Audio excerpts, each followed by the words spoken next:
Glock 17 Gen 5. Alright. So, si Gen 5 guys ay yung slide lock niya ay ambidextrous. Meron sa kabila. So, pwedeng for left-handed and right-handed.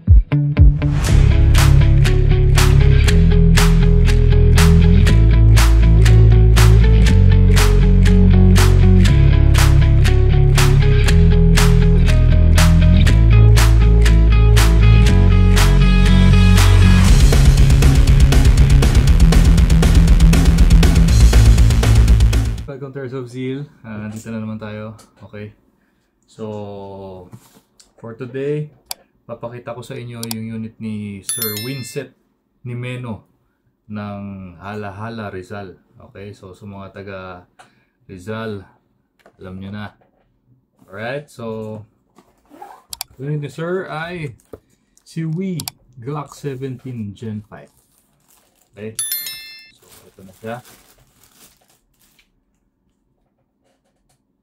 Glock 17 Gen 5. Alright.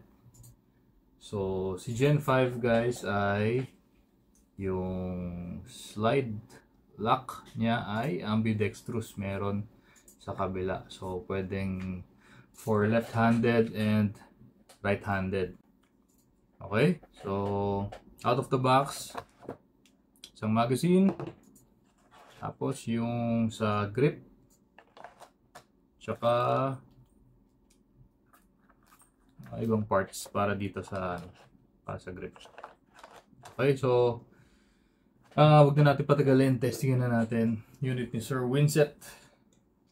Okay, so load muna tayong BBs. Sa pag-load, bababa nyo lang yan, tapos mag-load tayo dito.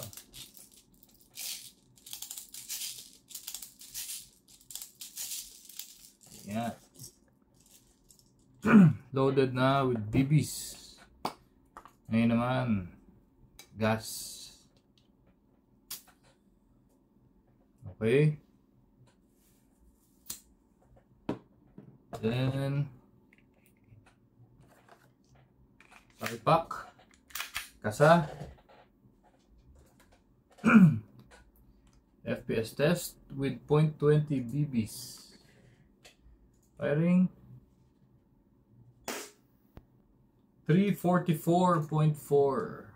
Sakit nito 344.4. Pangalawa. 337.7. Tapos pa.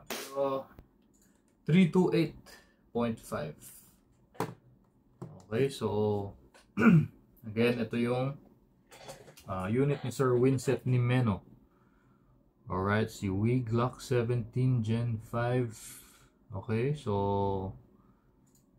yung iba nagtatanong kasi asan yung safety ni Glock, unlike sa mga yung may hammer type, may safety switch yun, di ba? So ito hinahanap nila.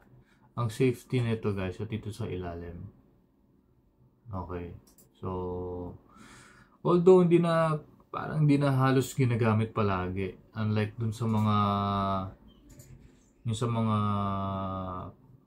hammer type na pistols, kasi yun may switch dito sa thumb. Ito kasi parang ang hassle pa kung tsaka nakatago siya wala siyang, hindi mo makakapa, talagang susungkitin mo siya. So pero ito yung safety niya. So pag baba siyang ganyan, medyo matigas lang, pero yun nga, basta pag nakababa,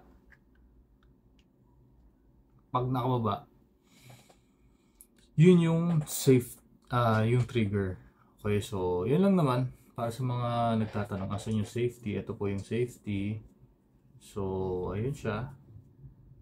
And ito merong parang maliit na dito, maliit na nakalabas na sa trigger niya. Hindi ko alam kung ano tawag, pero yun nga, kailangan mapipress mo siya ng medyo light bago pumutok yung barrel. So, ayun nga. Always trigger finger out. Okay, so blowback test muna tayo sa unit ni Sir Winsett Nimeno Glock 17 Gen 5 firing.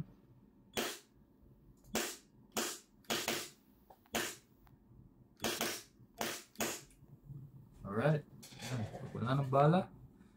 Yes, automatic mag-lock yung slide. And first thing, release nyo yung mag. Tapos para ma-release nyo yung slide, which is ito siya, again sabihin ko ulit, para maiwasan natin na tumagal yung slide, hindi na natin gagamitin to. As much as possible, i-release natin yung slide by pulling. Ito, hahatak na lang natin to. Tapos makikita nyo yung slide lock, bababa na mag-isa. Ayan, okay ba? Tapos, release nyo na lang para hindi na, kumbaga yung pwersa dito sa, dun sa lock, hindi na masyadong, mas may force. Kasi yun nagagasgasan napupudpod. Ang tendency nun, eventually, hindi na mag-lock yung slide. So, yun nga, yun lang naman, basic Tapos, last thing, gagawin nyo is to rest the trigger. So, ayun nga, rest nyo yung trigger. Para safe na. Alright, so ayun na nga. Again, ito yung unit ni Sir Winsett ni Meno ng Hala-Hala Rizal. Glock 17 Gen 5. Sir Winsett, hintayin nyo na lang, ready for shipping na ito. Again, thank you.